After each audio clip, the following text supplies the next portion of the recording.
Hola cielo, ¿cómo estás? ¿Qué tal? Buenos días.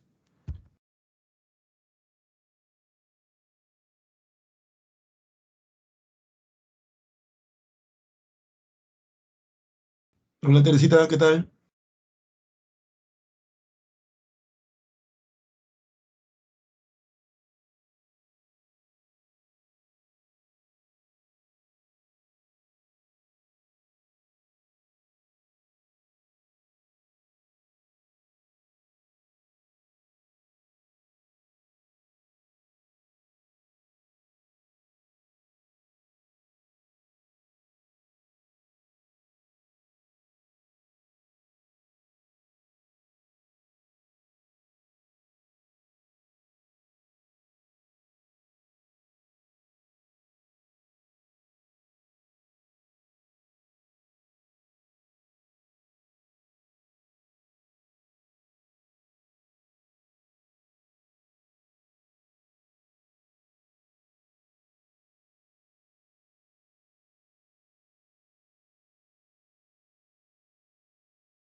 Cielo, déjame revisarla.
Ya, sí, sí, tenías razón, gracias cielo. No, no se había marcado la clave.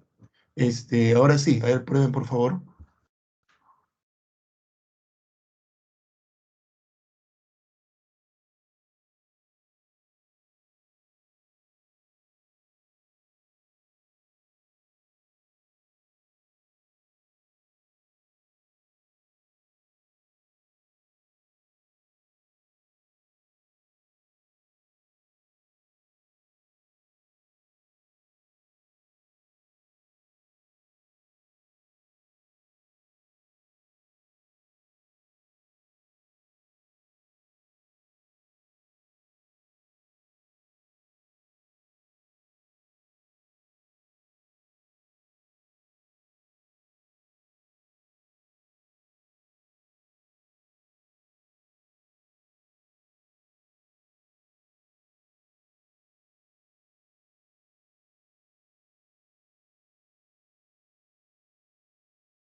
Listo, Teresita.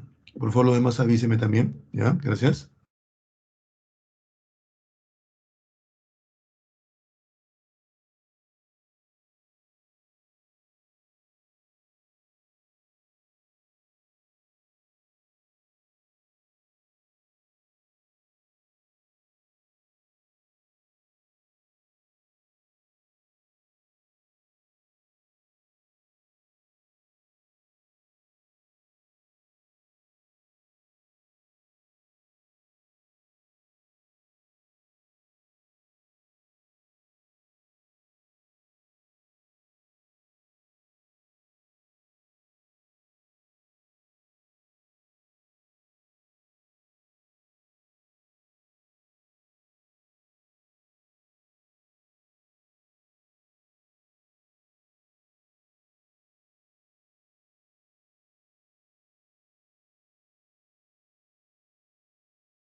Listo, sí, un minuto más ya, chicos.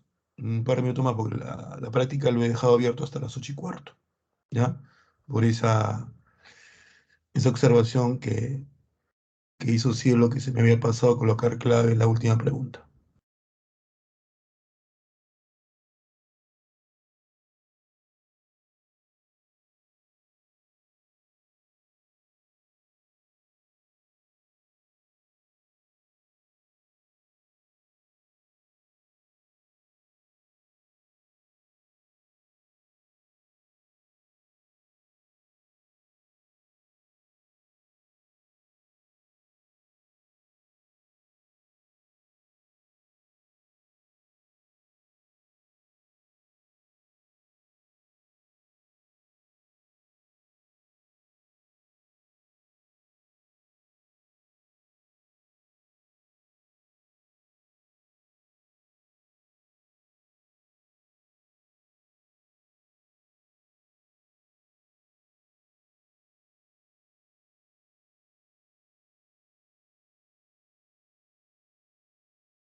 Listo, jóvenes, ¿ya?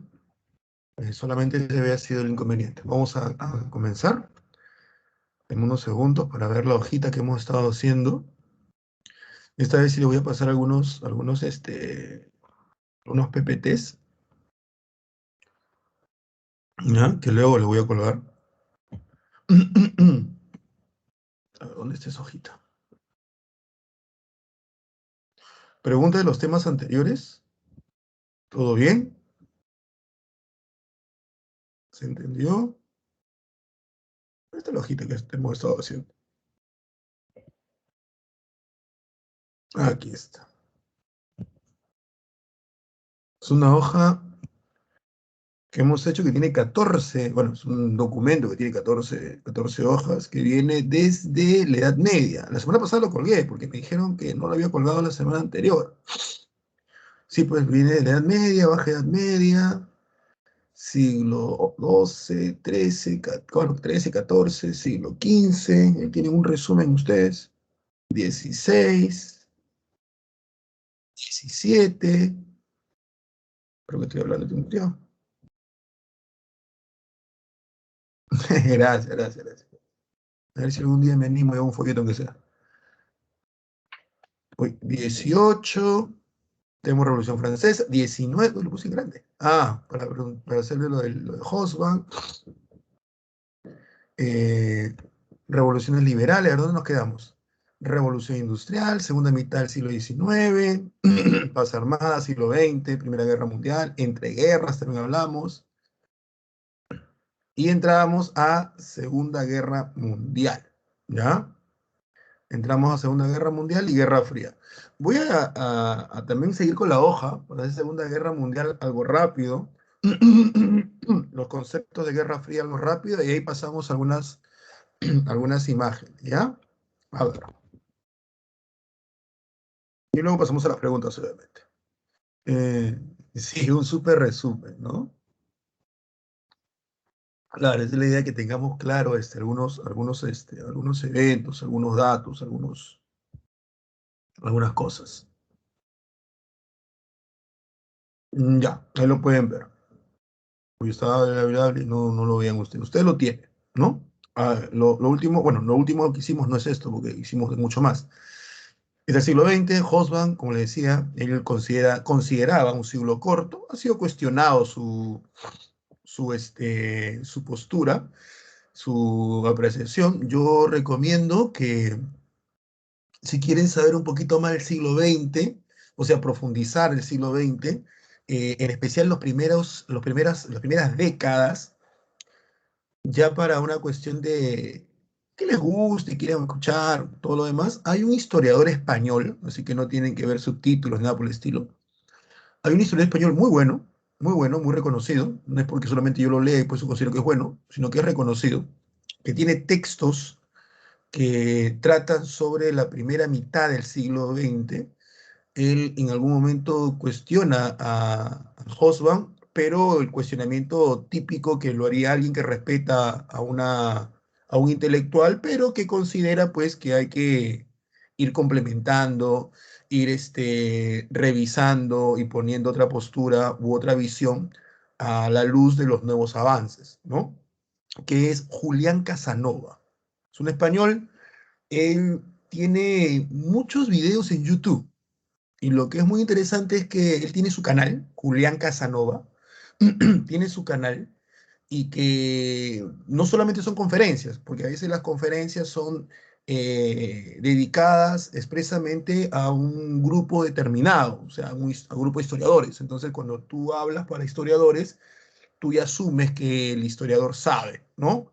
Así que no entras con muchos detalles, sino que ya explicas que ahí, por ahí la persona que no está dentro de ese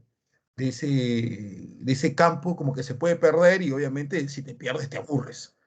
No, él tiene varios videos que hace para un público general, muy didáctico, y que también tiene videos que hace para los profesores de lo que llaman allá pues la licenciatura, ¿no? En España. Entonces hay varios videos de youtubers también sobre educación, que conversan con él, ¿no? Le hacen preguntas y él muy cordialmente le responde, ¿no? Cuando le digo que es muy didáctico, no vayas a pensar que salen imágenes, dibujos, ¿no? Por ese lado no va el señor. Pero sí, sí tiene su canal de YouTube, hace los temas, los hace cortos, 40 minutos, él considera que no más debe ser un tema, sino ya es muy pesado, te plantea cómo lo va a dividir, así que tiene un texto que es muy bonito, que se llama Europa contra Europa, que es sobre el periodo de entreguerras.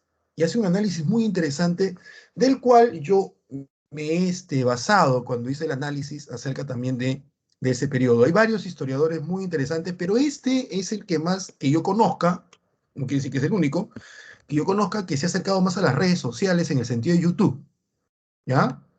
Se ha acercado bastante, ha colgado videos, él mismo lo ha estado haciendo, ¿no? Hay mucha entrevista que le hacen a él, intelectuales europeos, entonces, para profundizar esta parte, y él habla mucho sobre la violencia y también sobre la Guerra Civil Española, bastante, bastante, tiene muy buenos textos, ¿ya? Bueno, entonces, Segunda Guerra Mundial, ¿ya? Seguimos en el siglo XX. En el siglo corto, como nos dice Hobsbawm en su libro e Historia del siglo XX, otro clásico, ¿no? Para la historia universal, historia del siglo XX es como decir la República de Basadre para historia del Perú. A ver, A, B, C.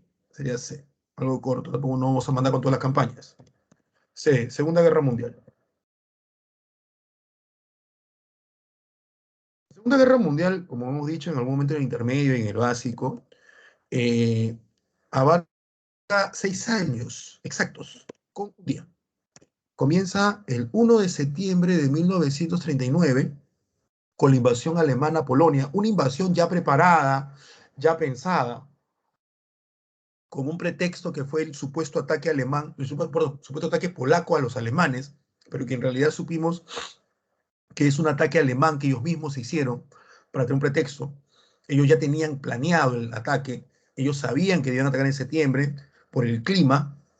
Tú sabes que mientras aquí estamos en primavera, ellos no, por la posición del país en el planeta. Entonces ellos sabían que tenían que hacerlo porque su Blitzkrieg, su famosa guerra relámpago, que tenía como punta de lanza los Panzer, que eran los tanques, no iban a moverse con demasiada facilidad si es que ellos entran en invierno. Porque ustedes saben que el invierno, pues allá en esas latitudes del planeta, no es igual que aquí, pues, ¿no? Allá pues llueve y llueve a cántaros, las colinas, las zonas boscosas se vuelven pues media pantanosas y hace todo un problema. Si no, pregúntele a Hitler cuando quiso meterse a Rusia. Entonces, ese es el gran problema. Por eso Hitler lo calcula bien. Ya y necesitaba un pretexto para atacar, eso ya lo sabemos. Entonces, Segunda Guerra Mundial no se llama la Gran Guerra le llaman a la primera, ¿ya? Lo que podemos ver aquí es, lo que nos interesa es la causa o las causas, ¿no? En este caso, las causas, pues, vuelve a ser el imperialismo, que es la búsqueda y control de mercados. Todas las guerras de la historia humana, aunque es redundante porque la historia solamente es de humanos, son por causas económicas, ¿ah? Son causas económicas. Así que no caigamos en esa de que, uy, siempre el capitalismo, uy, siempre el capitalismo, uy, siempre el capitalismo genera la guerra. No, si las guerras médicas no había capitalismo, era esclavismo. Y pelearon los griegos contra los persas por el control del mar Egeo, y el mar Egeo no era pues para irse de vacaciones, era por una ruta comercial hacia Asia. No, las guerras púnicas entre Roma y Cartago, estamos en periodo esclavista. Y lo hace porque Roma ha puesto sus ojos en el mar Mediterráneo occidental, ¿ya? El imperialismo romano, en pleno esclavismo, no se está desarrollando pues porque él quiera controlar el planeta para llevar su cultura latina. Es por una cuestión económica. Lo mismo pasa con las guerras medievales. Entonces, toda guerra es económica. Toda guerra tiene un trasfondo económico. No es lo único, pero es lo que te moviliza. Porque recuerden, tú no vas a gastar, no vas a invertir una gran cantidad de recursos, sea trigo, sea animales, humanos, campesinos, etcétera, para, no sé, pues recuperar Helena. ¿Me entiendes? Tú no vas a hacer tanta inversión para tomar la ciudad de Constantinopla y decir, ya, ahora es mía, ahora es de los musulmanes, pongamos una mezquita y se acabó, corten la ruta comercial que es tan importante para la vida de este país, de esta ciudad. No vas a hacer eso, pues. Hay un trasfondo económico. Trasfondo económico en el esclavismo, trasfondo económico, perdón, en el feudalismo, hasta en las hasta en las épocas primitivas. O sea, yo no voy a irme con mi gente a meterme a la cueva del otro y agarrarlos a palazos porque me cae mal, es porque me voy a llevar algo. Me voy a llevar el pedazo de mamut que cazó, me voy a llevar fuego, porque tal vez no tengo fuego, no sé preparar, soy un erectus o un ergaster, me voy a llevar, no sé, pues, a las mujeres, porque en nuestro caso, pues, las nuestras se murieron por una enfermedad o porque se le ocurrieron, pues, ser mujer independiente y a casar y un mamut las pisó y no tenemos mujeres, ¿cómo nos reproducimos? Entonces, todo tiene un trasfondo económico. Y ahora el trasfondo económico le toma el capitalismo, pues. Y cuando tengamos otro sistema económico, ¿cuál será? ¿No? Supuestamente, según el marxismo, debe ser el socialismo, pero no sabemos. Cuando tenemos otro trasfondo económico, va a también tener guerras así. ¿Y por qué siempre tenemos guerras? Razonamiento humano. El ser humano es un animal racional. No estamos contentos con lo que queremos, queremos más, ¿no? Imperialismo. Segunda causa, el Tratado de Versalles. Tratado que a todas luces humilló a los alemanes y para muchos historiadores de manera innecesaria. Un tratado que Alemania se rinde sabiendo que debía firmar un documento, pero Alemania se rinde pensando que el documento que va a firmar es el documento de los 14 puntos que presenta Estados Unidos. A ver, nos ubicamos. Woodrow Wilson, el presidente de los Estados Unidos al momento de la Primera Guerra Mundial, él comienza a mandarle pues señales a los alemanes, dice, oye, pues, ríndete, ¿no? Acá tengo un borrador de tratado donde acá hay 14 puntos que yo creo que deben ser lo que tú debes cumplir. Entonces, el gobierno alemán, en la Primera Guerra Mundial, se reúnen los generales, los políticos y el Kaiser, entonces que el Kaiser es el emperador, se reúnen y le dicen al Kaiser, ¿sabes qué, Kaiser? Ya perdimos la guerra. Usted tiene que renunciar. Y el Kaiser dice, pero ¿por qué la voy a tener que renunciar yo? Si ustedes la valoraron, ustedes aplicaron mal el plan Schlieffen y todo lo demás. Y se la ponen clara, ¿no? Pero Kaiser, es como una empresa. Cuando la empresa quiebra, el que tiene que renunciar es el gerente. Así, el que ya ha malogrado todo hayan sido los trabajadores. Usted es la cabeza. O sea, contra usted va a ir. Así que él renuncia. Entonces, él renuncia en 1918, todavía está en guerra Alemania, se forma una coalición de partidos de derecha y centro derecha, o sea, de conservadores y de moderados, se forma una coalición, que es la que luego se llama la República de Weimar, que gobierna Alemania toda la década del 20 y parte del 30 hasta que entra Hitler. Ellos se reúnen con los mismos generales y es ahí donde ellos dicen aceptan rendirse. ¿Está bien? Aceptan rendirse. Pero el que no estaba de acuerdo con todo esto era Francia. Porque obviamente Francia había sido pues la víctima de los alemanes en esta Primera Guerra Mundial, por así llamarlo. Entonces, Francia no estaba de acuerdo. Es más, los propios franceses dijeron, no, ni siquiera el mismísimo Dios fue tan buena gente como Wilson, que este Dios solamente mandó 10 mandamientos, Wilson manda 14. Ahí se demostraba el descontento de los franceses y obviamente también esa visión que tenían los franceses de, ¿qué se creen? Ubícate, es 1918. Todavía las grandes potencias mundiales están en Europa. Estados Unidos no es el Estados Unidos que veremos ahora en la Guerra Fría. ¿Me entiendes? Para los franceses, los ingleses, Estados Unidos son pues como los González de Alfonso y Sitio. Son los nuevos ricos. Pero no tienen cultura, ¿no? No lo ven, esto pues no tienen nada que mostrarnos. Entonces lo ven así, todavía por encima de los hombros de Estados Unidos. Todavía no es el Estados Unidos de 1945. Pero sí es el Estados Unidos que dice, o me hacen caso, o me toman en cuenta, o cerramos la billetera y a ver pues quién le presta dinero a ustedes.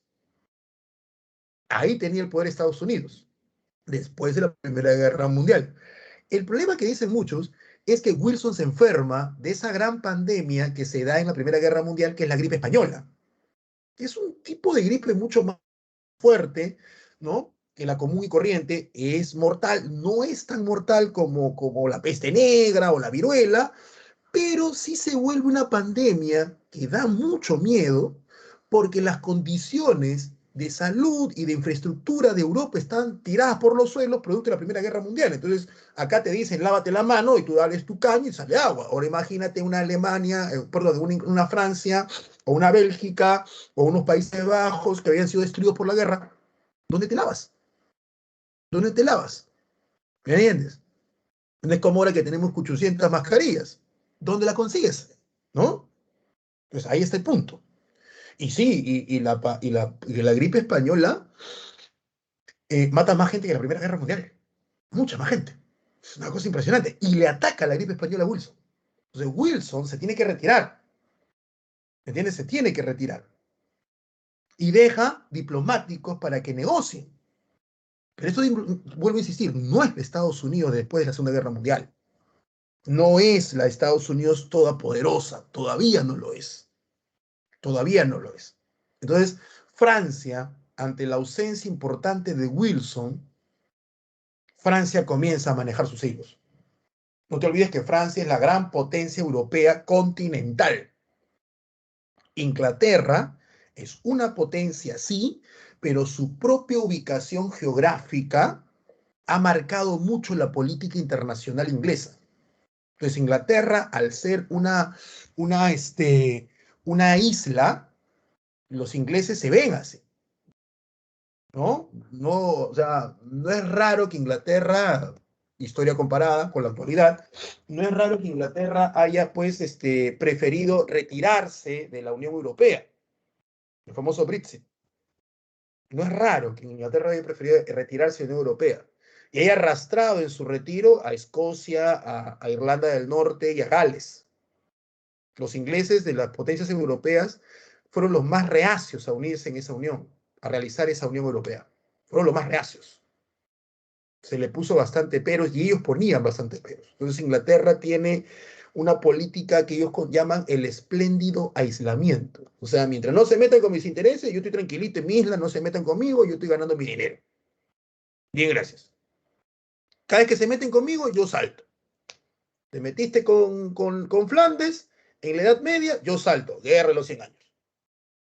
¿Mm? Te estás metiendo con que no quieres que yo sea reina de Inglaterra, entonces vamos a la guerra. Guerra entre España e Inglaterra, la Armada Invencible. Reina Isabel, la reina virgen. ¿Mm? ¿Entiendes? Te estás metiendo en problemas, ¿cómo se llama? Guerra de los 7 años. Tal Napoleón que molesta, me meto. Guerras napoleónicas.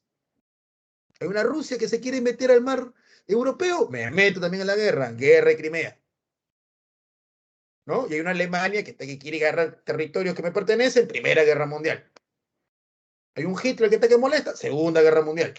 Pues Inglaterra tiene una visión económica, política muy interesante estudiar, que para muchos lo ha marcado el mismo hecho de que es una isla, ¿saben?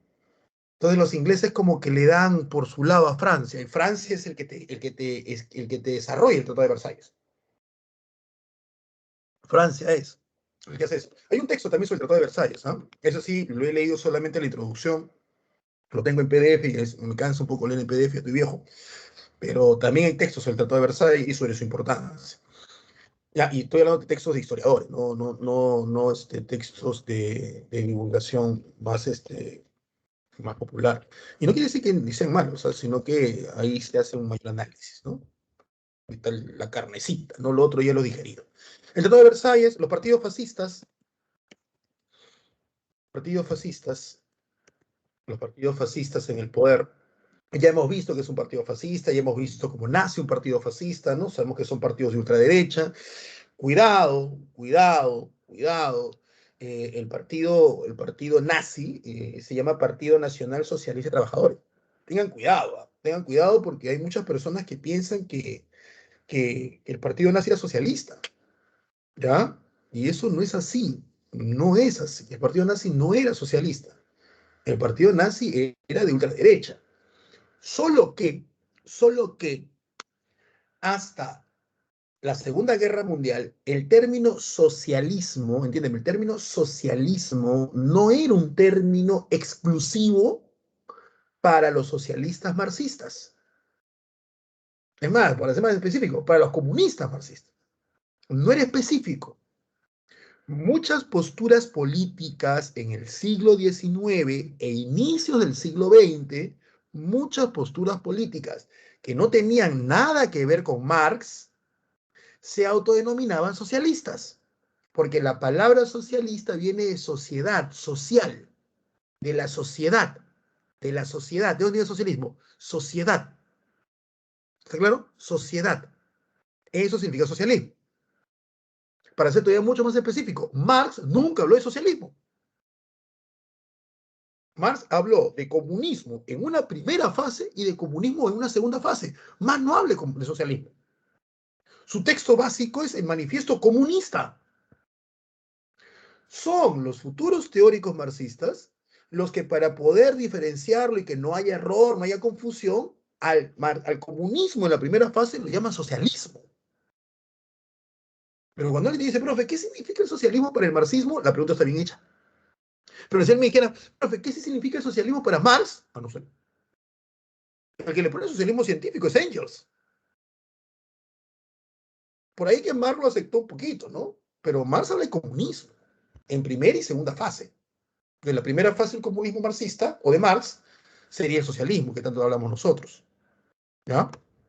Entonces, para reducir, porque ya me salí un poquito, bueno, he profundizado más, socialismo hasta el mundo entre guerras, el socialismo es una propuesta política y a veces teórica que utilizaban muchos intelectuales europeos para definir un planteamiento en pro de la sociedad o de sus contemporáneos, pero no necesariamente está amarrado al socialismo de Marx o al comunismo de Marx.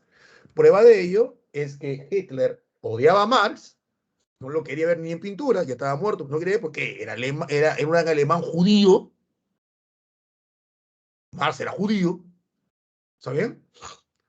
Y Hitler está dentro de un partido, porque él no lo funda Dressler, dentro de un partido que se llama Partido Nacional Socialista, pero junto, Nacional Socialista, junto, de trabajadores alemanes.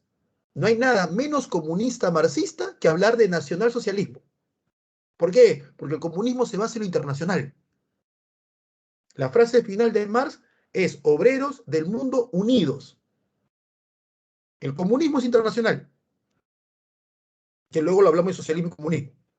Entonces, el que tú digas nacionalsocialismo, para un marxista es como decir que el círculo tiene puntas. ¿Estamos de acuerdo? Se lo digo porque he visto varios videos en internet, ¿ya? Más que nada de youtubers o de periodistas que te dicen, ¿no? Que tratan de echarle lodo al socialismo, ¿no? También que el socialismo da combustible para ello. Trata de echarle barro al socialismo y dicen, Hitler era socialista. Y este está loco, este está hablando, pues está razonando, fue el recipiente. Y un socialista lo llama, no, sí, porque el partido se llama Nacional Socialista y lo dejó callado. No hay un pata, hay un argentino que hace radio ahí, que habla sobre, se destruye el socialismo en Argentina, se tumba el feminismo, pero de la nueva ola, este feminismo pues de señoritas con cabello pintado, que para molestas todo el tiempo, ¿no? No sé por qué. Entonces, hay que tener cuidado, hay que tener cuidado. Entonces, el fascismo son partidos políticos que odian al socialismo, odian al anarquismo. Y no nos dejemos engañar por el nombre, ¿ya? Así ya sabes, Hitler ni por asomo se sentaría con un socialista, ¿eh? Salvo para negociar algunas cositas, no lo haría. Él no era socialista, es ultraderecha. ¿Qué significa eso? Ultraconservador. ¿Qué significa eso? Él no quiere que le cambies nada. Así de simple. Él no quiere que le cambies nada, ¿ya? Uno de derecha es no sé, el que tumbaron a Evo Morales. Más allá de todos los problemas y todas las cosas que hizo Evo Morales al final, o en medio de su gobierno, ellos entraron, se tumbaron Evo Morales, entraron al Palacio de Gobierno de Morales y pusieron la Biblia, ¿no? La Biblia en el piso, se pusieron a rezar con una vela, apareció una mesada de eso, y dijeron, al fin ha entrado Cristo aquí, ya se van los sapos. Ya, eso es ultraderecha. Es ultraderecha. ¿Entiendes? Es ultraderecha. Son conservadores, pues. Acá también tenemos nuestra versión mucho más light, ¿ya? Mucho más light. Partido fascista. Luego tenemos otra causa viene, bueno, el imperialismo, el Tratado de Versalles, el Partido Fascista, el crack del 29, el crack de 1929, la crisis de la Bolsa de Valores de Nueva York, que termina quebrando Estados Unidos, y como Estados Unidos era la que soltaba billetes como reggaetonero en sus videos, el quebrar, los demás quiebran. en especial Alemania. ¿Y por qué tan específico Alemania? Porque los alemanes, durante el periodo entre guerras, o sea, durante la década del 20 e inicio del 30, los alemanes viven de los préstamos que le dan.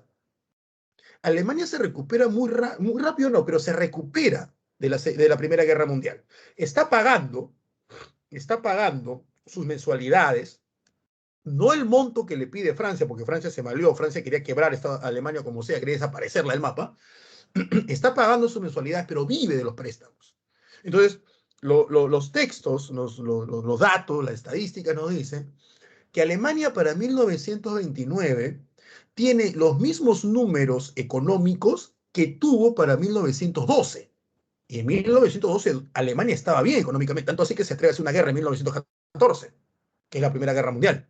Entonces, estadísticamente, económicamente, macroeconómicamente, Alemania no estaba mal para 1929. Pero nadie esperaba pues un crack. Entonces, cuando se da el crack, el flujo de dinero que llega a Alemania se corta. Y como Alemania tiene encima el Tratado de Versalles que le limita económicamente, y Alemania está viviendo de una muy buena administración, pero de préstamos, ahí es donde Alemania es de crisis. Y ahí Alemania cae. Entonces se vuelve a repetir ese círculo, ¿no? Alemania entra en crisis, cae, el socialismo alemán dice, este es mi momento de brillar, ¿no? Voy a perjudicar más la economía alemana, porque es lógico que hace un socialista ve que el capitalismo ha entrado en crisis, voy a echarle más leña al fuego, porque de esa manera todo el sistema colapsa y yo aparezco como la opción. Entonces, creo más incertidumbre, creo más zozobra, creo más inestabilidad, no voy a apoyar un sistema que odio, la masa, que en realidad solo sabe que la masa, pues, la tiene bien clara, mi hijo tiene que comer. Está molesto, entonces viene alguien y te dice, oye, yo te explico por qué. Eso se ha pasado. La masa está molesta en la Edad Media, no sabía qué pasaba, yo te explico por qué. ¿Qué pasó? Tu vecina es una bruja, vamos a quemarla. Y la gente salía y quemaba gente. Porque me está dando una explicación. No es muy lógico, pero me está dando. Aunque la comparación suene muy forzada. Hoy día, ¿cuál es? Te da una explicación, el sistema está mal. Queremos uno nuevo. De justicia. La palabra justicia, olvídate, te marca todo. Te marca todo. Entonces, el socialismo alemán, y encima ahí nace el socialismo de Marx, porque Marx era alemán, comienza a tener poder. No iba a llegar al poder, ¿eh? Se ha demostrado que no iba a hacerlo, pero comienza a meter miedo. Comienza a meter miedo. ¿No? Es como que Perú no va a ser Venezuela, pero la gente tenía miedo, y se están hasta yéndose. Entonces, comienza a meter miedo.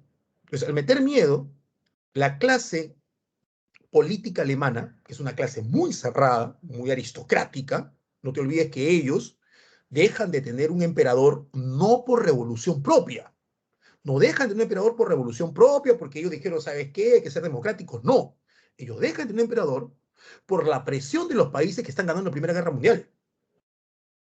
Hasta el día de hoy ellos tienen un presidente y una canciller, y la que gobierna la canciller, el presidente es una figura democrática, pero tiene funciones como la tendría la función el rey en España.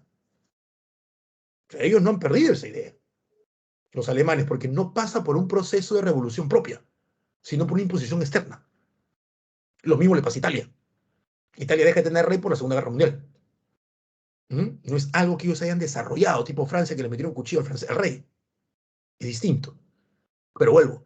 Entonces, en ese momento, la clase gobernante alemana, muy molesta, muy preocupada, comienza a poner sus ojos en Hitler. Un Hitler que era un líder de un partido radical, un partido de derecha, un partido que había trabajado desde su salida de la cárcel de Hitler después del Putsch de Múnich, el fracasado Putsch de Múnich, que Hitler había logrado comenzar a tener relaciones políticas con otros con partidos y con la clase política alemana, ¿ya? Había comenzado a codearse con ellos gracias al apoyo de Goering. Goering era un aristócrata, curiosamente criado por un judío millonario. Goering era clase media alta, que había perdido a su familia, a sus padres. Su padrino, un judío millonario, le había puesto las mejores escuelas. El tipo se codeaba con la gentita de Alemania. Era el prototipo de la raza aria, como decía Hitler. Era alto, bien parecido, ¿no? Rubio, tenía pues educación, tenía modales, tenía los contactos, era alemán. Entonces él pues era el que llevaba pues ese chiquito austriaco, ¿no? De un bigote medio chistoso, lo llevaba a todas las reuniones y por ahí le veían, "Ay, cuéntame un chiste", le decía, ¿no? Cuéntame, ¿qué piensan los judíos? Y por ahí se reían a las espaldas de Hitler. ¿Ya? Pero Hitler ahí pues tenía que entrar ahí, a veces tenía que agachar la cabeza, ¿no? No le pasaba a otro. Pero cuando entran en crisis, ahí los alemanes ponen los ojos en Hitler y dicen, oye, si este nos sirve como Mussolini le sirvió a Italia. Y muchos alemanes no estaban de acuerdo con las posturas radicales de Hitler. No estaban de acuerdo. Pero les daba una solución ante la otra realidad, que era el socialismo alemán. Y muchos alemanes, hay escritos, hay periódicos de la época que te dicen que estaba bien que Hitler llegue al poder, pero pensaban que Hitler debía llegar al poder por solamente un lapso de 2 o 3 años hasta que el crack acabara. Ellos calculaban que la crisis económica iba a acabar en ese lapso de tiempo. Hitler iba a ser un retén, una especie de detención al socialismo alemán, ¿no? Y que luego, Hitler, gracias, Chuchera, pero tú eres austriaco, arranca, ¿no? Tanto así que Hitler se nacionaliza alemán meses antes de tomar el cargo de canciller, porque él era austriaco. Él va a ser austriaco hasta 1933. Y él recién se nacionaliza alemán para ser canciller. Porque no te olvides que los alemanes y los austriacos son hermanos, o sea, son de la misma nacionalidad, pero con dos estados distintos. Así lo ven ellos. Es como decir puneños y bolivianos. Ambos son aymara, pero están en dos países distintos. Eso es lo que sucede. Pero Hitler se quedó más tiempo. Se quedó más tiempo porque el crack se extendió, porque la clase media baja alemana lo apoyó bastante, porque Hitler nunca, nunca dijo abiertamente maten judíos, no lo hizo, ¿ya? Supo manejar muy bien. Además, hasta tuvo amigos judíos, ¿eh? En realidad es una cosa interesante. Hay una historia de él con una niña judía, no una historia malsana, sino que él tuvo mucho cariño a esta familia de judíos. Al final, sus propios seguidores le dijeron que tenía que romper esa relación porque no se veía bien que el líder del partido esté haciendo eso. Y la pobre chica muere de tifoidea, creo, o de tuberculosis en un campo de concentración. ¿No? Una historia ahí. Que tratan de humanizar a Hitler. Esa es una basura. Y por último, el Lebensraum, ¿no? O Lebensraum, que es la teoría del espacio vital. La teoría del espacio vital manejada por los alemanes, que no es invención de Hitler, sino que es que todo país, todo estado debe procurar un espacio vital para el mantenimiento, sostenimiento de su nación. Y si para hacerlo hay que conquistar y expandirse, hay que hacerlo. El pretexto, todos están en el pretexto de la primera, muy pocos de la segunda. El pretexto de la Segunda Guerra Mundial, el supuesto ataque polaco a una estación, a una estación de radio militar alemana, obviamente en la frontera, ¿no? Alemana, el ataque polaco a una estación de radio militar alemana, ¿no? En la zona que compartían Alemania y Polonia, que era el Blitzkrieg, no, perdón, el Danzig, el corredor Danzig, o también conocido como el corredor polaco. Una película sobre este periodo, el pianista, ¿no? Y ahí se ve la vida de un judío polaco. Y el inicio, el inicio es la invasión a Polonia. ¿Mm? Invasión a Polonia por parte de los alemanes. La primera operación se llamó Operación Casablanca. Operación Casablanca. Varias operaciones. No tienes que aprender todas, ¿ah? Porque por cada ataque es una operación. Solamente tendrías que dedicarte todo un semestre solamente a aprenderte las números de operaciones en la Segunda Guerra Mundial. Si a alguno le gusta la Segunda Guerra Mundial, le interesa la Segunda Guerra Mundial, por ahí está pegado a la Segunda Guerra Mundial, hace años acá en el Perú salió una colección sobre la Segunda Guerra Mundial. Es una colección de textos muy cortos, ¿ya? Muy cortos, no llega ni a las 80 páginas, y que tenía un DVD en la parte de atrás. Salió una colección. En esa época habían colecciones que sacaban los periódicos. No sé, hace tiempo no voy a un puesto de periódico, así que no sé si irán sacando. Pero es buena la colección. Ahora, al final de la clase te la paso si que quieres el nombre al menos, ¿no? La Operación Caso Blanco, ¿ya? Y acá se aplica, pregunta si ha habido, el Blitzkrieg, o también conocido como la Guerra Relámpago, ¿no? Ese ataque por aire, mar y tierra, donde los alemanes pues, movilizan sus Panzer, que son sus tanques. Hitler le hace caso a muchos teóricos de la guerra y él coloca a los tanques en primera fila. Antes no, antes el tanque era un cañón que se podía mover solo, nada más. Entonces siempre lo colocaban atrás. Pero Hitler no, Hitler cambia esa idea, no por visión propia, sino porque le hace caso a muchos teóricos innovadores de la época, franceses e ingleses, y también alemanes, y coloca los tanques adelante, ¿no? Que es lógico, pues tienes una máquina de más de 7 toneladas de hierro, no lo vas a colocar atrás, se te revienta todas las trincheras. Por eso en la Segunda Guerra Mundial no hay tanta guerra de trincheras, ¿ya? Porque por más que tú pongas alambrada, viene un tanque y te revienta todo. En especial los tanques alemanes, que eran tan buenos tanques. ¿Mm? El problema de esos tanques que al ser tan buenos eran muy costosos. Entonces se te malograba ese tanque y olvídate. Debías tener una economía bien estable para poder mantener esos tanques. Y Alemania comete error tras error, ¿no? En lugar de utilizar la mano de obra judía para producir más, las explota y la termina matando. Entonces, no supieron pensar. Llegándonos a la parte malsana, ¿no? Utilizar la mano de obra judía, no explotarla, alimentarla, ¿sabes qué? Trabaja. No, estos... ¿Cuándo, pues, los extremos han sido inteligentes, ¿no? Un extremo de ultraderecha nunca es inteligente. Ahí está. Entonces ahí viene la guerra relámpago, ¿no? Hay otras operaciones que debes saber, sí, a ver, datos, algunas operaciones que te debes acordar. La operación Dínamo, que no es una operación de ataque, es una operación de rescate, el famoso milagro de Dunkerque, donde sacan a los ingleses de Francia antes de que los alemanes lo terminen capturando, la operación Dínamo. La operación León Marino, que es la operación por la cual se bombardea Inglaterra y los ingleses terminan deteniéndolo. En ese momento ya está como primer ministro Winston Churchill. A veces me han preguntado cuál es la operación para Francia. Lo que pasa con Francia es que Francia la invaden por etapas. Entonces no hay una sola operación. Está la operación amarilla, la operación naranja. Entonces hay una serie de operaciones para hacer con el caso de los franceses. No hay una sola. ¿Ya? Eh, Otra operación, la operación Barbarroja,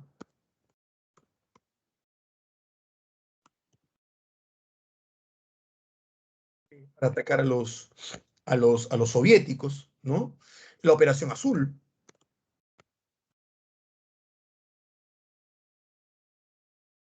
Azul, que es para tomar los campos de petróleo del Cáucaso, es por eso que Hitler invade la Unión Soviética, ¿no? Hitler debió invadir la Unión Soviética, bajar hacia la parte sur y tomar los pozos de petróleo para poder proveer de petróleo, obviamente, a sus tanques, en el derivado, que es la gasolina. El problema es que después se obsesiona mucho con Stalingrado, ¿no? O te he dicho, no hay que ser, no era muy inteligente, que digamos tampoco, ¿ya? ¿Todavía no se da? Listo. Estoy.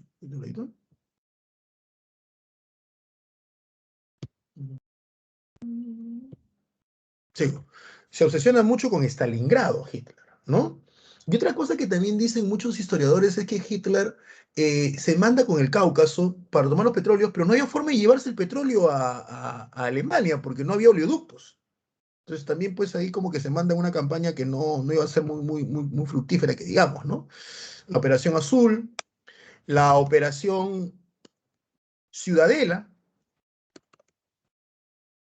que es famosa porque es la batalla de tanques más grande de la historia.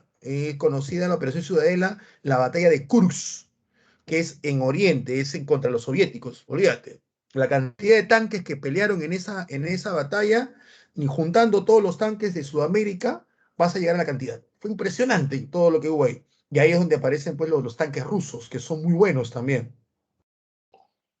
Los que tenían unos tanques malísimos, pero malísimos, malísimos, eran los gringos. Los gringos tenían unos tanques que se llamaban se me fue el nombre. El café me quitó ¿cómo se llama? Los Sherman. Malísimos esos tanques, olvídate. Los tanques Panzer eran unos BMW y los Sherman eran unos ticos. Malísimos. La gente, para tumbarse un Panzer, necesitabas por lo menos 4 Sherman. Y 4 Sherman sacrificando 3. Malísimos esos tanques, pero la ventaja, eran baratos. Eran baratísimos. Pero le llamaban las tumbas de acero, le llamaban. ¿Por qué? Porque el combustible lo tenía en la parte de afuera. Le metías un balazo y esa vaina se prendía, como si nada. Los hipos con ruedas le llamaban. Los hipos son los encendedores. Malísimos los tanques, malísimos, malísimos. Pero económicos. Y los sacabas en una cantidad impresionante. También ayudó bastante la Segunda Guerra Mundial en solucionar el crack de 1929 de Estados Unidos, porque todo el dinero que tenían, que no sabían dónde invertirlo, porque no había un mercado, lo comienzan a invertir en la guerra. Entonces eso también ayuda bastante al crack. Así que si en examen de admisión te ponen cuál es la solución del crack de 1929, si te ponen el New Deal, que es el nuevo trato, que es el Estado interviniendo en la economía, como lo propone Keynes, esa es la clave. Pero si te ponen el New Deal y Segunda Guerra Mundial, ahí sí te complicaron la vida, porque ahí los dos son. La Segunda Guerra Mundial también es importante porque permite que todo el dinero, el crack del 29 no es que la gente, no es que Estados Unidos se quede sin dinero. El crack del 29 no es que Estados Unidos se quede sin dinero. En el crack del 29 sí hay capital. Las grandes fortunas, los Rockefeller, los Ford, tienen dinero. Lo que no tienen es un mercado que les compre. ¿De qué me sirve tener un montón de dinero metido en mis arcas o un montón de oro metido pues, en mis bodegas, ¿ya? Si no tengo un mercado que me haga acrecentar ese dinero. Entonces, es el crack. El crack es una deflación. Hay producción, pero no hay mercado. Entonces te genera, no te tumba a los ricos, te tumba a la clase media, te tumba a los pequeños productores. Entonces cuando entran en guerra Estados Unidos, todo ese flujo ¿de dónde crees que te hacen una bomba atómica? ¿Mm? Solo la bomba atómica, solo la bomba atómica costó más que toda la campaña de la Primera Guerra Mundial. Y ojo, Estados Unidos entra en la Primera Guerra Mundial en 1941. La bomba atómica está lista para inicio del 45. O sea, juntaste a todos esos científicos que no iban gratis, invertiste un montón de dinero, porque no es que ya era ármame la bomba, necesitabas pues elementos especiales, necesitabas el plutonio enriquecido, necesitabas agua pesada, y eso no es fácil de conseguir, si no Hitler también hubiera hecho la segunda guerra, la bomba atómica, y también Stalin, ¿ya? Y no solamente eso, hicieron una ciudad subterránea. Ya tú sabes la cantidad de dinero que Estados Unidos invirtió para hacer las 3 bombas atómicas, Trinity, la que hizo de prueba, Fatman y Little Boy, que son las que sueltan en Japón. Olvídate, un montón de plata. Entonces, ¿cómo es que estaban quebrados? Es que había dinero, ¿no? Comienzan a recuperarse los gringos y ahí invierten bastante. Ya después viene la ganancia, ¿no? ¿Cuál es la ganancia? Se controlan el planeta, pues. Esa fue su ganancia. Invierten un montón de dinero, el plan también, el plan Marshall, que es un montón de dinero para poder reconstruir Europa ya en la Guerra Fría, pero ¿dónde está su ganancia? Todo lo recupera pues con el dominio del mundo. Ahí está su ganancia. ¿Mm? Ahí está. ¿No? Su ganancia, tú ves tu zapatilla Nike, ahí está su ganancia. ¿No? Entonces la operación Ciudadela, la operación de tanques más grande. Eh, la Segunda Guerra Mundial termina, no te olvides, con ¿Qué letra era esta? Un ratito, ya para entrar. De Guerra Fría. La Segunda Guerra Mundial termina no con la rendición alemana. Los alemanes se rinden en mayo de 1945. La Segunda Guerra Mundial termina con la rendición japonesa, el 2 de septiembre de 1945. Eso recuérdalo. ¿Ya? Se da la conferencia de Yalta en febrero del 45, donde deciden dividir Alemania. El 12 de abril del 45, Franklin Roosevelt muere en un ataque cardíaco, presidente de los Estados Unidos, único presidente reelecto 3 veces. O sea, tuvo 4 mandatos. Estaba comenzando su cuarto mandato cuando muere en un ataque cardíaco. El 30 de abril, Hitler se suicida. ¿Está bien? En mayo, Alemania se rinde. Ya Hitler está muerto. En mayo, Alemania se rinde.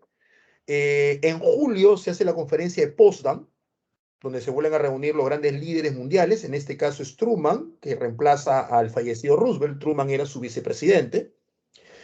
Churchill va al inicio de la reunión, pero pierde las elecciones y lo cambian por Adolf.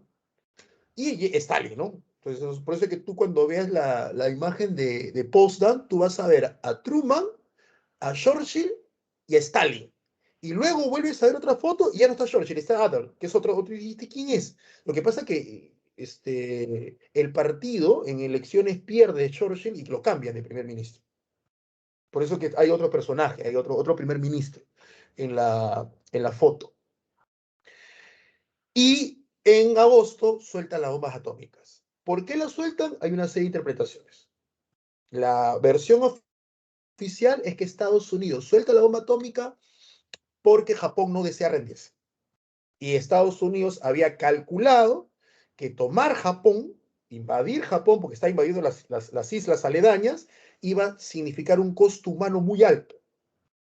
Y Estados Unidos también argumentó que era el único país, Estados Unidos, el que se estaba cargando toda la guerra del Pacífico, porque era cierto, Japón solo peleaba con Estados Unidos. La Unión Soviética le declara la guerra a Japón en el mes de agosto. O sea, Inglaterra, Francia no le habían declarado la guerra a Japón. La Unión Soviética se la declara, y también Stalin vivo se la declara, para tomar la península de Corea. Se le dijo Japón, ahora es mi enemigo, y ni la atacó, chapó Corea. Porque el Corea le pertenecía a Japón, era una colonia japonesa. Japón la había conquistado a inicios del siglo XX.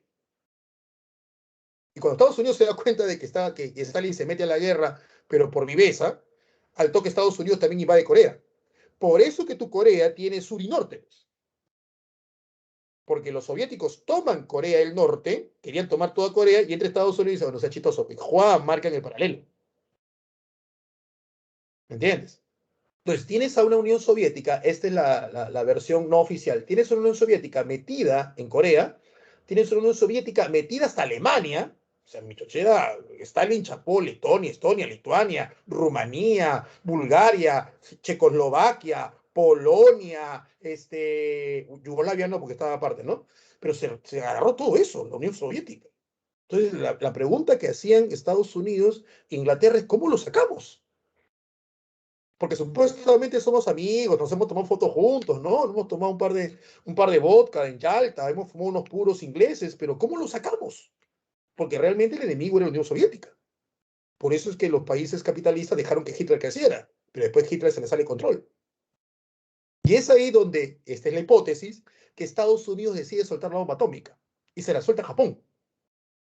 Entonces, tú le sueltas la bomba atómica a Japón, la de Hiroshima y la de Nagasaki, Little Boy y Fatman, la de uranio y plutonio, más que castigar a Japón, que aparte que había que hacer eso, según la visión de Estados Unidos, era para demostrarle a la Unión Soviética, mira lo que tengo, y tú no lo tienes. Porque, oh casualidad, le suelta la bomba atómica a Japón el 6 y el 9 de agosto de 1945, Japón se rinde el 2 de septiembre, y la Unión Soviética se comienza a retirar de Europa. Y comienza a retirarse.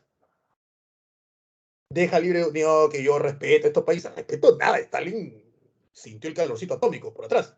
Me estoy refiriendo al este. Entonces, Stalin comienza a retirarse y comienza otra política, que es financiar partidos socialistas en esos países como Polonia, Checoslovaquia, Rumanía, Bulgaria, Hungría, comienza a financiar para que luego estos países se vuelvan socialistas bajo la esfera soviética. O sea, ya no es el dominio directo de la Unión Soviética sobre Europa Oriental, es el dominio indirecto, pero dominio al fin y al cabo. Hasta que en 1949 Stalin, gracias a una operación de espionaje que le roban los planos de la bomba atómica a los Estados Unidos, Stalin suelta su propia bomba atómica. Y es por eso que hablamos de una guerra fría. Una guerra entre Estados Unidos y la Unión Soviética, de 1945 a 1991, ¿ya? Una guerra entre Estados Unidos y la Unión Soviética, ¿ya? Pero en todos los campos, menos en el campo militar, porque saben las consecuencias de esta guerra, ¿no? Saben las consecuencias. Esa es la Guerra Fría. Esa es la Guerra Fría. Te voy a pasar un PPT después, no te preocupes. Eventos importantes, década del 40, ¿ya? Década del 40, voy a hacerlo por décadas, voy a mencionarlo nada más. Década del 40, ¿lo tienes? ¿Qué tenemos? En la década del 40 tenemos, nace la ONU, la ONU. Algunos textos lo mencionan así, ¿eh? Naciones Unidas. O sea, que cuando las iniciales tienen que ser de plurales, se repite, ¿no? Como dice, servicios higiénicos, SSHH. Estados Unidos, EEUU, ¿no? Naciones Unidas, nace Naciones Unidas, de la Conferencia de San Francisco.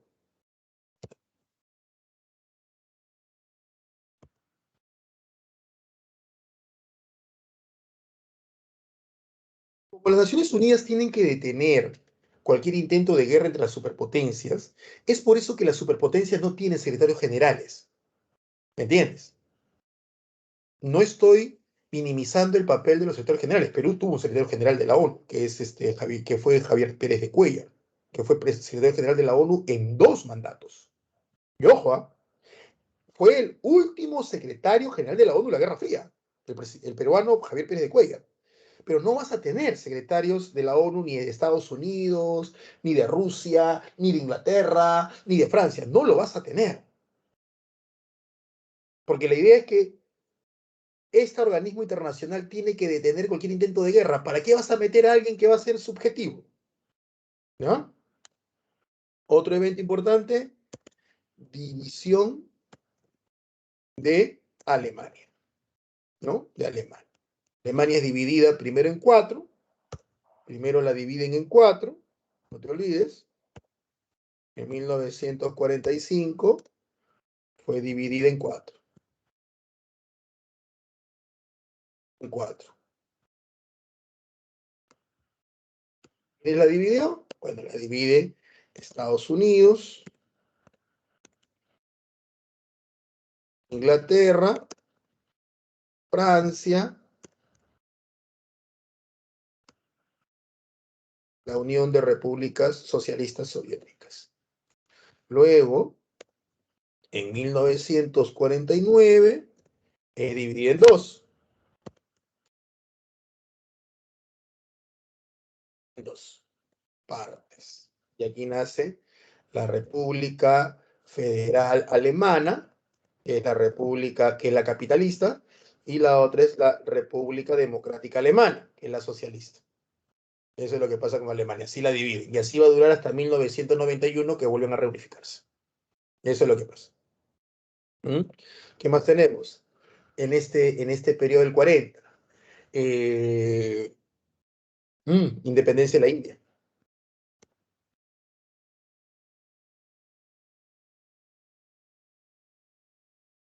Es que la India se independiza de Inglaterra. Acá tenemos a Gandhi.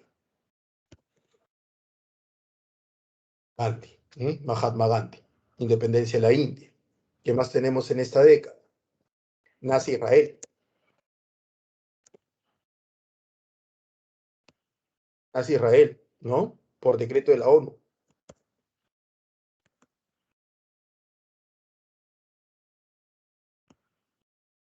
Eso, de la división de Palestina, del territorio palestino. De Palestina, nace Israel, que al final es el inicio del conflicto árabe-israelí. Inicio del conflicto árabe, israelí. Inicio del conflicto árabe-israelí, que hasta el día de hoy se mantiene. ¿Ya? Entonces ahí nace Israel. ¿Qué más tenemos? Tenemos la Revolución China. Revolución China. La independencia de la India es en el 47, nace Israel en el 48 y la Revolución China es en el 49. La Revolución China, que es una revolución socialista.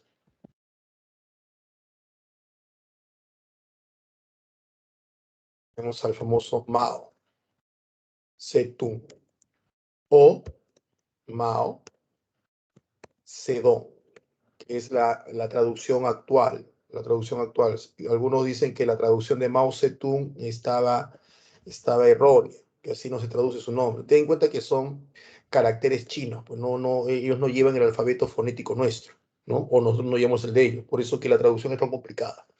Revolución China. ¿Qué más pasa en 1949 pasan muchas cosas, ¿ah? En 1949 pasan muchas cosas. Aparte de la división, ¿qué más? Nace la OTAN, la Organización del Tratado Atlántico Norte, nace la OTAN. ¿Qué más? La Unión Soviética realizó su primera prueba atómica. Ahí sueltan su primera bomba, que es el Joe 1, ¿no? Su primera prueba atómica. Y entramos a la década del 50. Como puse acá, de punto 2, década del 50. Uy, no sé.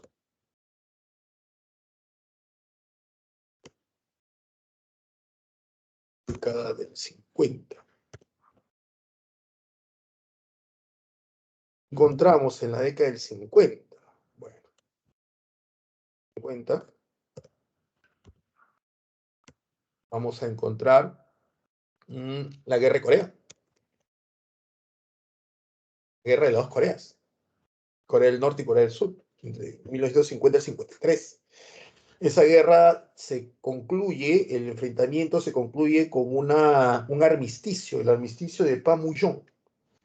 El armisticio de Panmunjom. Y luego, en el año 2018, se firma el tratado o acuerdo de Panmunjom, donde se supone que ya la guerra ha terminado. Todavía desconfían las dos Coreas una de la otra, ¿no? Prueba de ello es que Corea del Norte dice, ya somos amigos nuevamente, somos amiguitos, tomaron la foto, muy bonito, agarradito en la mano y todo lo demás, pero sigue teniendo sus armas nucleares. Y Corea del Sur también, ahora somos parte, Corea del Norte, somos amigos, pero siguen haciendo servicio militar obligatorio, ¿no? Y sigue teniendo un ejército muy importante también Corea del Sur. Corea del Sur también tiene un ejército muy interesante. Por eso que de vez en cuando tus grandes conocidos de Corea del Sur, que la gente por lo general conoce a los coreanos del sur por el arte, la música o el fútbol, ellos tienen que ir al servicio militar obligatorio. Así. La guerra de Corea, ¿ya? Otro es la independencia indochina. Independencia de Indochina, que se independiza de Francia. De esa independencia indochina nace la guerra de Vietnam. ¿Ah? Ahí nace la guerra de Vietnam, entre Vietnam del Norte y Vietnam del Sur. Ahí nace esa guerra. Que luego Estados Unidos se mete. La guerra de Vietnam, eso pasa en la década del 50. ¿Qué más también pasa en la década del 50?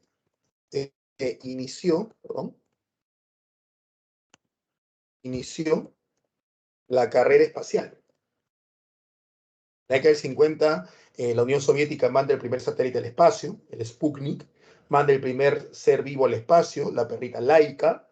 Sí, Estados Unidos manda el segundo ser vivo y el segundo satélite. Porque es en el 60, si la memoria me falla, es que va el primer ser humano al espacio, con Yuri Gagarin, la primera mujer en el espacio, Valentina Tereshkova, la primera caminata espacial, que también es soviética, y es a finales de los 60 que Estados Unidos, ya en el 61, comienza el proyecto Apolo, que es el proyecto de enviar un hombre a la luna, y en el 69 manda el hombre a la luna, ¿no? Con Neil Armstrong, Buzz Aldrin, y no me acuerdo cómo se llama el otro, ¿no? Porque tu muñeco de Toy Story, Buzz Lightyear, es en honor de Buzz Aldrin, que es uno de los primeros astronautas que realizó el alunizaje en 1969 durante el gobierno del presidente Richard Milhouse Nixon, presidente de los Estados Unidos. Inicio de la carrera espacial. Esos son los datos importantes de la década del 50. Me olvidaba, ¿cómo es posible que me olvide de eso? Ahora que está en las noticias, la Revolución Cubana. La Revolución Cubana se da en 1959, el 1 de enero de 1959 se celebra la Revolución Cubana, la victoria de la Revolución Cubana, ¿no? Fidel Castro, Raúl Castro, Camilo Cienfuegos, Ernesto Guevara, etc. Cuando entramos a la década del 60, la década, ¿m? La década de la contracultura, la década del 60, la década de la contracultura, los hippies, ¿m? La participación de Estados Unidos en la guerra de Vietnam. ¿Qué tenemos en aquel 60 para poder recordar? Entre muchas cosas, bueno, tenemos también las guerras árabes israelíes, que también se dan aquí, pero tenemos la conferencia, la crisis de los misiles.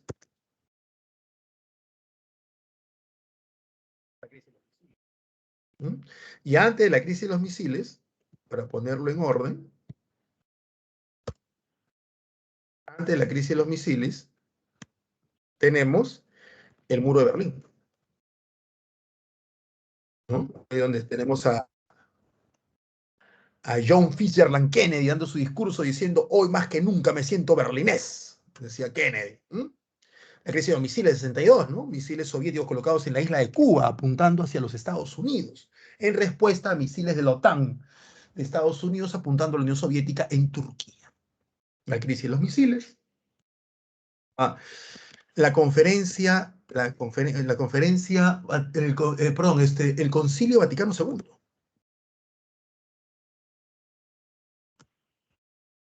El Concilio Vaticano II, el segundo concilio más largo en la historia católica, 3 años duró.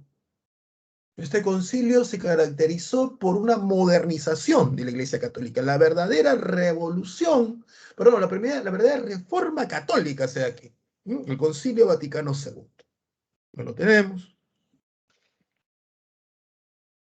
Tenemos aquí el programa Alianza para el Progreso. Alianza para el Progreso, aplicada por Estados Unidos para apoyar a los países latinoamericanos y que no se vuelvan socialistas. Eh, Participación de Estados Unidos en la guerra de Vietnam. La guerra de Vietnam, con el presidente Lyndon Johnson. Ahí se da. Eh, ¿Qué más? El primer alunizaje. Primer alunizaje. También se da en esta década del 60. La famosa contracultura.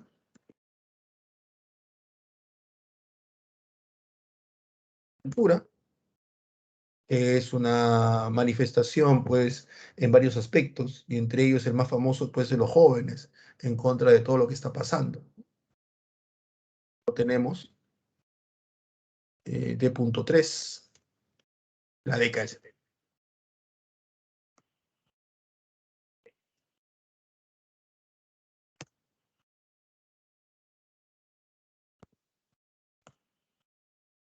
En la década del 70, ¿qué vamos a presenciar en esta famosa década? A ver, 71, 72, 73, el retiro de Estados Unidos de la guerra de Vietnam. Nixon lo retira. ¿Mm? Eh, la crisis del petróleo.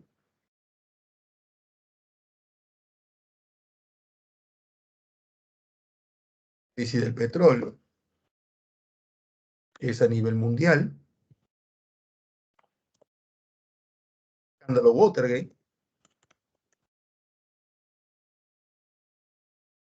Escándalo por el cual Estados Unidos pierde a su presidente. Nixon renuncia. En el caso latinoamericano, vamos a tener el golpe de Estado de Pinochet, ¿no? Golpe de Estado de Pinochet a Salvador Allende.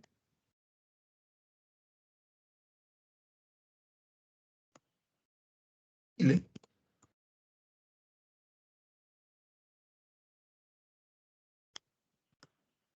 Junta militar en Argentina.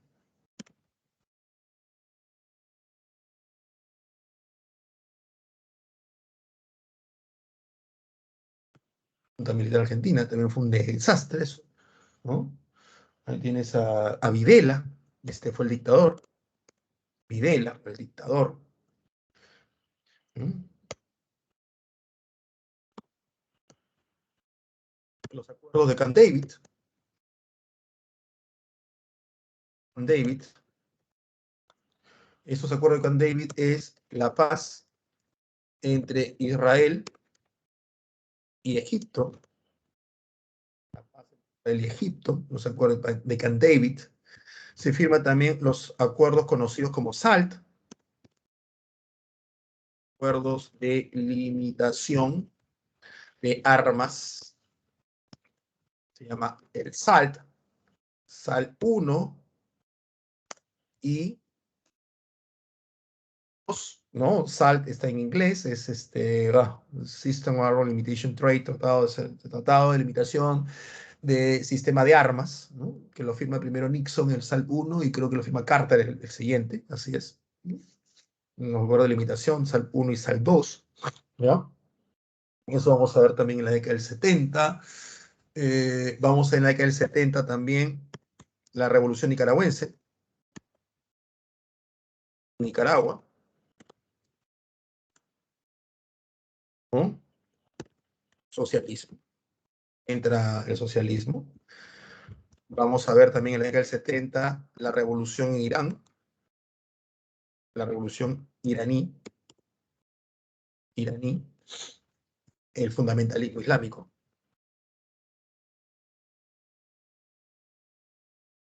Entra el fundamentalismo islámico con el Ayatollah Khomeini, llega al poder él, de punto, ¿qué es? De punto 4. De punto 4. Vamos a tener aquí la década del 80. Era niñito en esa década, chibolito. Década del 80. Esta década comienza con la guerra Irak versus Irán. El Ayatollah Khomeini contra Saddam Hussein. Guerra Irak-Irán. En la década del 80. Tenemos también, tenemos también la guerra de las Malvinas. Enfrenta a Argentina, Inglaterra. La guerra de Malvinas. Pierde Argentina, ¿no? Gana Inglaterra. Tenemos también en este periodo, de los 80, bla, bla, bla. Esto viene de la década pasada, ¿no? La participación, la participación de la Unión Soviética en la guerra de Afganistán.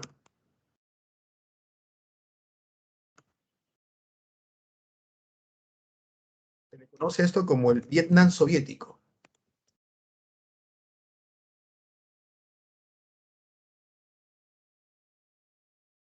Se le conoce como el Vietnam soviético. Uy, ¿qué dice?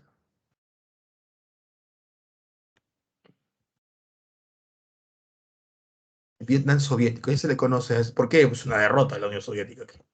El Vietnam soviético. Eso va a pasar. 85, 82, 83, 84. Luego tenemos el desastre de Chernobyl.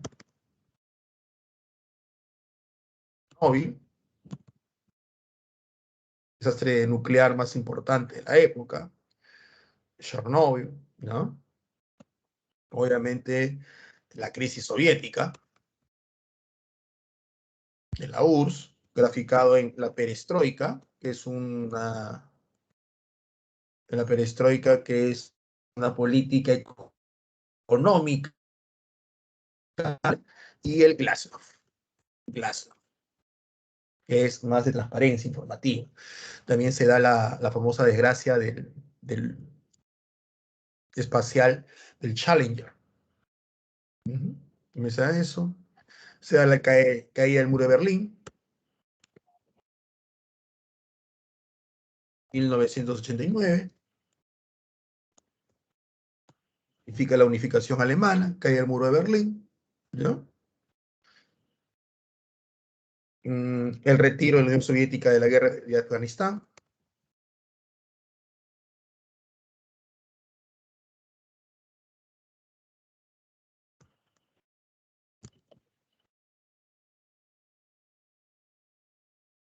Retiro de la Unión Soviética de la guerra de Afganistán. Ahí vamos a ver eso. ¿No? Y en la década del 90, pues, en la década del 90, los primeros años de la década del 90,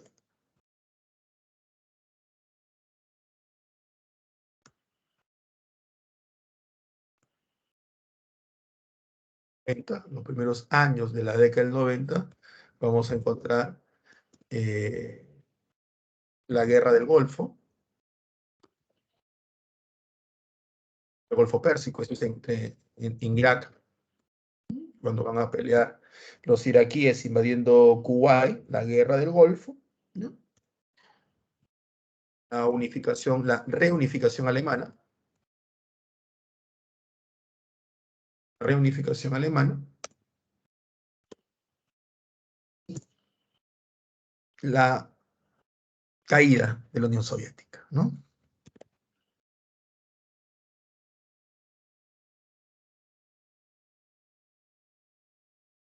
De la elección de la URSS, ¿no? El fallido intento de golpe de Estado de Gorbachev y el ascenso al poder de Yeltsin. Así es la cosa. Un súper apretado, pero necesario resumen sobre este periodo. Este no tiene. Vamos a guardarlo. Y ahora lo voy a bajar al Drive nuevamente para que lo puedas actualizar. Preguntas, consultas, comentarios, dudas. Claro.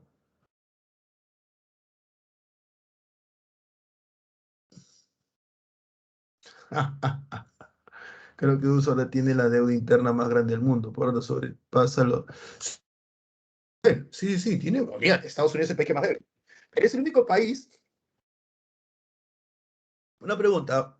¿Por qué Venezuela está en una crisis total, pésimamente aplicada a su economía? ¿Por qué Venezuela su economía es tan mala? Porque su billete no tiene valor. Y es que a diferencia de Estados Unidos, Venezuela, si produce más billete, como su economía está en crisis, ¿ya? Su billete se devalúa. Y por lo tanto tiene la inflación, ¿no? Tú tienes que ir con una carretilla llena de billetes para poder comprar algo en Venezuela. Estados Unidos, como tiene una... Es la potencia más grande del planeta. Estados Unidos, no importa cuánta deuda tiene, su economía es bien vista a nivel mundial. Y es por eso que Estados Unidos puede producir billetes. Lo que en otros países genera la maquinita, lo que en otros países genera una inflación enorme, en Estados Unidos no. Estados Unidos produce billetes, sigue produciendo. El mundo lo pide, él produce y produce, produce, produce, produce, produce. ¿No? El otro país no puede hacer eso.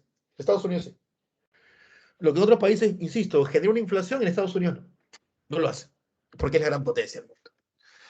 Claro, claro, la música de los 80 era bueno, la clave, voy a tratar de colgárselas, ¿ya? Porque ya no me da tiempo, el resumen era muy apretado. Claro, claro, claro, la música de los 70 era esa música hippie, la música muy experimental, ¿no? De los 60 era muy experimental, era los Beatles, ¿no? Era mucho más experimental. La de los 70 es un poco más pesado, ¿no? Black Sabbath, Iron Maiden, es una guitarra mucho más pesada la música. 70. Tienes ahí a Iron Maiden. Los 80 ya comienza a cambiar un poco. 70, 80, ese tránsito es metálica, pues, ¿no? Ya a finales de los 80 aparecen los grupos musicales, ¿no? Los Backstreet Boys, ¿no? De la mano con el rock pesado va pues la música disco. Ya a los 90 ya tenemos a los boys bands, a los chicos. Ya el 2000 la cosa va cambiando. Y ahora pues ya que también hace buena música, ¿no? Que en la actualidad, solo que la comercial no es tan buena. Pero cosa, muestra pues más o menos el sentir de una época, ¿no? Así que tu reggaetón demuestra tu sentir de tu época, pues así que está complicada la cosa. Bueno chicos, Ahí lo dejamos. Yo les voy a pasar las preguntas con claves. Lo voy a colgar en el Drive, en el Super Drive, estoy hablando, en su plataforma. ¿Alguna pregunta, consulta, comentario, duda, por favor? Hemos concluido este ciclo como debía hacerse, ¿no? Más que hacerlo por preguntas, me interesaba que lo hiciéramos así. Procesos, datos, procesos, para que lo puedan entender. Consultas, preguntas, dudas, comentarios. ¿Todo bien? ¿Ya están tomando su desayuno? ¿No quieren hablar? Bueno, entonces gracias, ¿ya? Entonces, nos estamos viendo. Pasen un bonito 28 de julio, fiestas patrias, su descanso, creo que mañana, al menos, ¿no? Pásenla bien, ¿ya? De nada, José, de nada, Teresita, a ustedes que siempre han estado ahí haciendo preguntas, sí, es cierto. Bueno, saben que, gracias, Teresita, a ustedes, gracias, Joel. Ya nos veremos con la virtualidad. A veces nos invitan a dar algunas charlas, conferencias, así que por ahí aparece mi nombre en algunos lugares y ahí podemos volvernos a encontrar. Si no, ya en la universidad cuando todo esto termine. Cuídense bastante. Hasta la próxima. ¿Ya? Yo les voy a colgar en estos, hoy día o mañana les estoy colgando la práctica, pero con claves. Cuídense. En películas, ¿saben? Todo lo aprendido no solamente es para una clase o un examen, sino para también tratar de llevarlo en la vida. ¿Ya? Hasta la próxima.